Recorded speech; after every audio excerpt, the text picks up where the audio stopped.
I'm always more concerned about encroachments on civil rights or civil liberties that apply selectively to people.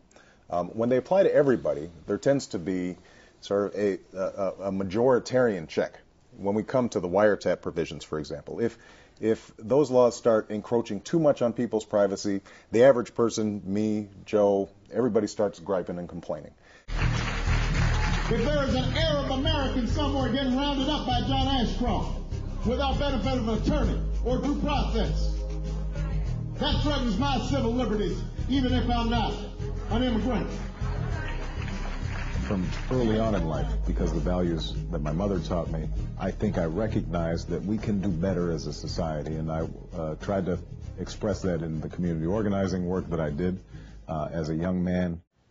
And if someone wants to know why their own government has decided to go on a fishing expedition through every personal record or private document, through the library books that you read, the phone calls that you've made, the emails that you've sent, this legislation gives people no rights to appeal the need for such a search in a court of law. No judge will hear your plea. No jury will hear your case. This is just plain wrong. And there are Republican senators as well as Democratic senators that recognize that it's plain wrong. Giving law enforcement the tools they need to investigate suspicious activities is one thing, and it's the right thing. But doing it without any real oversight seriously jeopardizes the rights of all Americans and the ideals America stands for. Americans fought a revolution in part over the right to be free from unreasonable searches, to ensure that our government couldn't come knocking in the middle of the night for no reason. We need to find a way forward to make sure that we can stop terrorists while protecting privacy and liberty of innocent Americans. We have to find a way to give the President the power he needs to protect us while making sure that he doesn't abuse that power. It is possible to do that. We've done it before. We could do it again. This administration also puts forward a false choice between the liberties we cherish and the security we provide.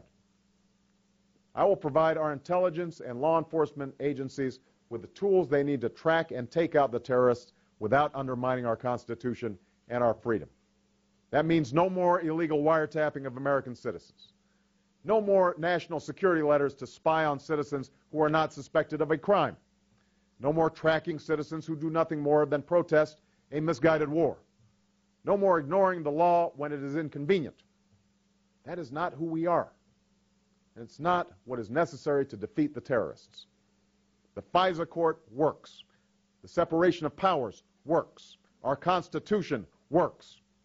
We will again set an example for the world that the law is not subject to the whims of stubborn rulers and that justice is not arbitrary.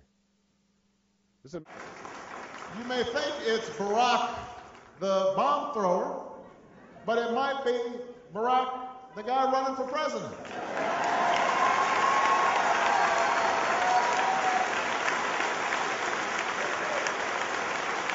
So the point is, so the reason that you have this principle is not to be soft on terrorism, it's because that's who we are. That's what we're protecting. Don't mock the Constitution. Don't make fun of it. Don't suggest that it's un-American to abide by what the founding fathers set up. It's worked pretty well for over 200 years. I ran for president promising transparency, and I meant what I said. And that's why, whenever possible, my administration will make all information available to the American people so that they can make informed judgments and hold us accountable. But I have never argued, and I never will, that our most sensitive national security matters should simply be an open book.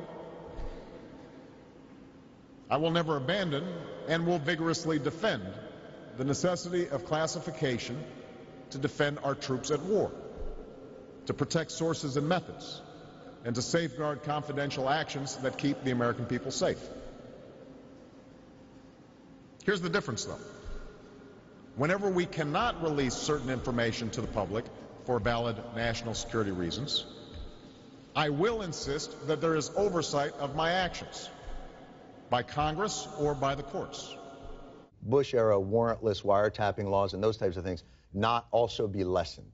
That the strictures that he put in place that people might have thought were government overreach in that, and that maybe they had a mind that you would perhaps tone down, well, you haven't. Well, you know, the truth is actually we have modified them and built a legal structure and safeguards in place that weren't there before on a whole range of issues. Now, they're not real sexy issues. They're not the kinds of things that you're going to... You don't know what I find sexy. Well, you can't have 100% security and also then have 100% privacy and zero inconvenience. You know, we're going to have to make some choices as a society.